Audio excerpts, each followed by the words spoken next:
Mini episode 1745 of the FDH Lounge is brought to you by Sportsology, delivering unconventional columns and webcasts about sports, TV, music, movies, and more. Follow them on the web at sportsology.com. The FDH Lounge. You'll want to schedule your life around it.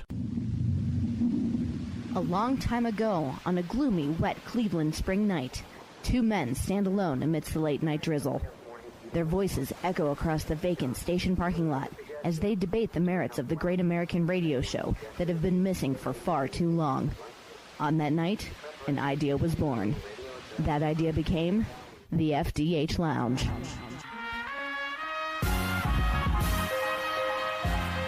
Welcome to the FDH Lounge. Welcome to mini episode 1745 of the FDH Lounge.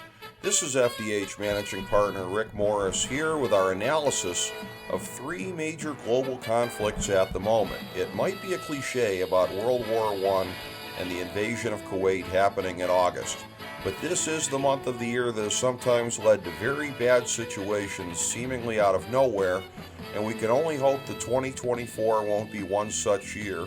But let's take a look at the circumstances. Number 3.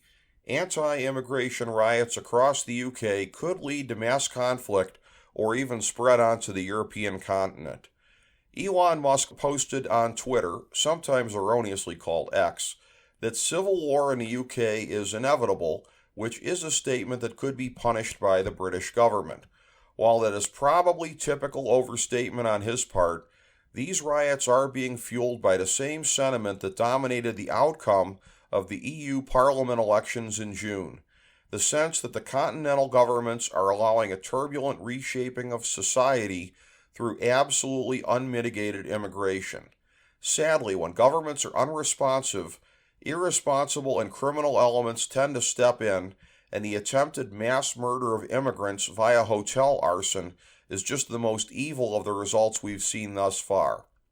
And inevitably, as all sentiment against open borders gets conflated with far-right violence, the UK government crackdown against any unapproved speech may simply drive more to the violent margins instead of allowing for the long overdue rational debate about how much immigration is feasible given the available national resources. And right now, there's at least a half dozen countries in Europe nervously eyeing this situation, given the possibility of it jumping over to their turf. Number 2.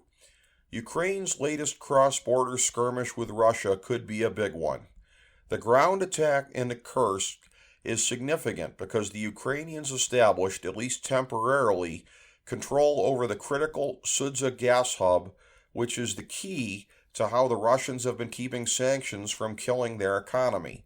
Of course, the terrible paradox is that Ukraine is fighting this war with one hand tied behind its back because Western powers don't have the option of ignoring what the Ukrainian government doesn't feel that it has the luxury of admitting, that the unstable Putin junta may escalate into the use of nuclear weapons if it deems any red lines to have been crossed. It's very unfair and a sign of the horrible realities of the have and have-nots of nuclear weapons that it would probably be best if Ukraine's successes on the ground don't lead to an occupation of Russian territory that could become dangerously escalatory. Number 1. Is Bibi going to finally get the big one that he wants? Let's face it, Bibi Netanyahu has been trying to drag the U.S. into a war against Iran for decades, getting Big Brother to do the dirty work for him. Now, going after the leaders of Hamas and Hezbollah should indeed be fair game, so it's not that Hanaya got off, it's how and where. Doing it in Tehran rather than Qatar was Bibi waving a red flag, daring the butchers who run that government to start the first regional mass war in history.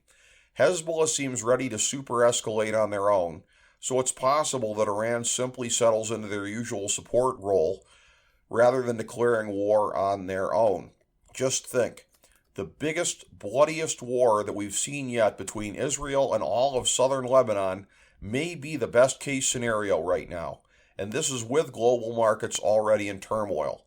Might be time to listen to the preppers and put it all on gold and non-perishable food, but let's hope not. Thank you for joining us for this mini episode of the FDH Lounge.